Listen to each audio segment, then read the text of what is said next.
Assalamualaikum warahmatullahi wabarakatuh. Sebelumnya saya ucapkan selamat datang dan bergabung kepada seluruh mahasiswa pada perkuliahan hukum perbankan. Ini merupakan perkuliahan perdana dan kita akan membahas berkenaan dengan sejarah dan subjek hukum perbankan. Baiklah, kita masuk kepada yang pertama, yaitu sejarah perbankan, yang mana kita bagi dua, yaitu sejarah perbankan di dunia dan sejarah perbankan di Indonesia. Kita masuk kepada yang pertama, yaitu pada masa abad 18 sebelum Masehi. Yaitu masa ini adalah masa penyimpanan di rumah ibadah. Di sini dapat kita lihat bahwa mengapa orang melakukan penyimpanan di rumah ibadah? Karena rumah ibadah pada masa itu bangunannya sudah kokoh dan aman dari pencurian. Sedangkan pada saat itu rumah-rumah masyarakat masih belum aman. Sehingga penyimpanan emas dilakukan di rumah ibadah. Kita masuk kepada contohnya, yaitu di Mesir dan Mesopotamia, emas disimpan dalam rumah ibadah oleh lembaga penyimpanan yang dikhususkan untuk itu. Jadi di rumah ibadah itu kepengurusannya untuk penyimpanan emas sudah ada pengurus tertentunya. Kita lanjut pada masa Babilonia, pada masa Hammurabi, telah dibuat catatan pinjaman oleh para pendeta dalam rumah ibadah. Jadi di sini sudah ada sistem peminjaman, ini lebih maju dibandingkan dengan Mesopotamia. Sistem peminjaman itu sudah ada catatan-catatannya. Kita lanjut pada abad 4 sebelum Masehi, yaitu masa lembaga keuangan Yunani dan Roma. Aktivitas perbankan di negara Yunani pada masa ini lebih bervariasi dan lebih maju dibandingkan dengan masyarakat lainnya. Jadi pada masyarakat lainnya yang ada pada masa tersebut, Yunani lebih maju. Apalagi dibandingkan dengan masa 18 sebelum Masehi tersebut. Ini kegiatannya lebih bervariasi dan lebih maju. Kita lihat saja pada penyelenggaranya. Penyelenggara pada masa ini tidak hanya di rumah ibadah saja, tapi juga ada lembaga-lembaga swasta yang melakukan kegiatan penyimpanan keuangan ini. Dalam hal kegiatannya tidak hanya dalam bentuk penyimpanan dan peminjaman, tapi pada masa ini, pada masa 4 sebelum masa ini juga ada, yaitu penukaran uang dan menguji keaslian dan kemurnian koin sebagai alat tukar. Jadi sudah ada kegiatan-kegiatan yang lebih maju, yaitu seperti yang saya sebutkan tersebut. Bagaimana dengan kerajaan Roma? Kerajaan Roma juga mengadopsi sistem yang dipakai oleh Yunani ini, sehingga dia bisa melakukan kegiatan keuangan di kerajaannya. Kita masuk pada abad 12 sampai 14 setelah Masehi. Selama abad ke-12 dan 13 Masehi, para bankir di Italia Utara yang secara kolektif disebut Lombard secara bertahap menggantikan peran orang-orang Yahudi sebagai pemberi pinjaman karena mereka telah menjadi kaya dan sangat berkuasa. Jadi ini adalah bentuk ekspansi dari rakyat Italia Utara untuk melakukan kegiatan perbankan untuk menyaingi kegiatan ekonomi yang dilakukan oleh Yahudi. Posisi rakyat Italia Utara ini semakin dikuatkan dan semakin maju dari bisnisnya setelah ditemukannya sistem pembukuan, yaitu double entry bookkeeping. Jadi dengan demikian, dengan adanya pembukuan tersebut, maka Italia lebih maju dan bisa mengalahkan Yahudi dalam bidang ekonomi atau bidang perbankan. Kita masuk pada yang selanjutnya, itu pada awal abad ke-14 ada dua orang keluarga bersaudara di kota Florence, Italia, yaitu Bardi dan Peruzzi, telah bertumbuh menjadi keluarga kaya dari kegiatan bisnis jasa keuangan. Mereka menerima penitipan uang dan menyalurkannya. Dengan adanya ekspansi bisnis perbankan ini, maka tumbuhlah atau lahirlah orang-orang kaya atau konglomerat dalam hal perbankan ini. Kita lanjut pada abad 15 sampai 16 Masehi, yaitu dinasti Vanger. Sebelum dinasti Vanger ini sudah ada dinasti, yaitu dinasti Medici, yang mana dia memiliki Medici Bank. Tapi dinasti ini jatuh karena pemilik perusahaan ini ikut dalam dunia politik. Jadi karena ikut dunia politik ini, konsentrasinya menjadi terpecah sehingga bangkrut dan tidak bisa lagi melakukan kegiatan perbankan. Setelah itu pada masa 1487 lahirlah bank atau dinasti perbankan yaitu Vanguard yang memberikan pinjaman-pinjaman kepada orang dengan bunga yang tinggi.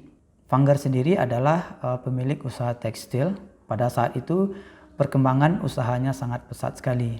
Disinilah ada bentuk-bentuk atau unit-unit kegiatan perbankan berupa penghimpunan uang dan penyaluran uang dalam bentuk pinjaman. Kita masuk kepada abad ke-16 pada Masehi, yaitu mulai cek diperkenalkan.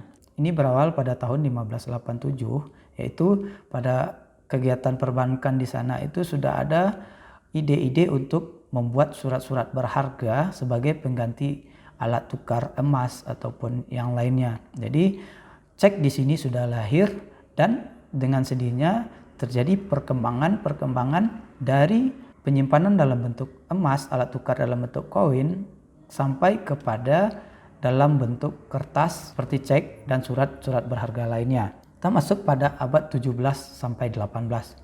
Yaitu kebangkitan bank-bank nasional. Pada masa ini, mengapa bank-bank nasional berdiri pada masa ini? Karena pada masa itu, uang pemerintah yang ditempatkan di bank swasta itu sangat berisiko sekali. Jadi dengan demikian, negara mendirikan sebuah bank untuk menyimpan uangnya agar lebih aman. Ini di sini dapat kita lihat contohnya adalah Bank of Sweden dan Bank of England. Selanjutnya kita masuk kepada perkembangan perbankan abad 19 sampai 20. Yaitu di sini sudah terbentuk kerjasama internasional. Pada masa ini, Inggris sudah mulai menjadi pusat sistem keuangan dan pembayaran di dunia di mana transaksi dana jangka pendek maupun dana jangka panjang terjadi. Selanjutnya kita masuk kepada sejarah perbankan di Indonesia. Kehadiran perbankan di Indonesia ini sebenarnya tidak terlepas dari penjajahan, yaitu dimulai dari pada masa VOC. VOC merupakan perusahaan induk penghimpun perusahaan-perusahaan dagang Belanda. Mereka mengukuhkan kekuasaannya di Batavia pada tahun 1619. Berkaitan dengan perbankan di Indonesia pada masa kemerdekaan, itu diawali dengan sebuah kebijakan dan kebijakan ini sangat berpengaruh. Kebijakan itu adalah nasionalisasi De Javase Bank. De Javase Bank sebagai bank sentral melalui Undang-Undang Nomor 24 tahun 1951. Selanjutnya, perubahan terhadap regulasi perbankan terus berkembang dengan ditetapkannya beberapa ketentuan Undang-Undang Perbankan, Undang-Undang Nomor 14 tahun 1967 tentang pokok-pokok perbankan, sebagaimana telah diubah dengan Undang-Undang Nomor 7 tahun 92 dan selanjutnya terakhir pada Undang-Undang Nomor 10 tahun 98. Seiring dengan perkembangan zaman, maka dibentuklah lembaga-lembaga yang berkaitan dengan perbankan ini. Ini berfungsi untuk mengawasi, melaksanakan, dan yang lain-lainnya. Dapat kita contohkan di sini adalah BPPN, Badan Penyihatan Perbankan Nasional, Lembaga Penjamin Simpanan, Pusat Pelaporan dan Analisis Transaksi Keuangan, Otoritas Jasa Keuangan, dan lain sebagainya. Baiklah, kita masuk kepada subjek hukum perbankan. Berkaitan dengan subjek hukum perbankan ini, tentunya kita sudah mempelajari secara dalam pada perkuliahan pengantar ilmu hukum. Di sini akan kita coba kaitkan dengan hukum perbankannya.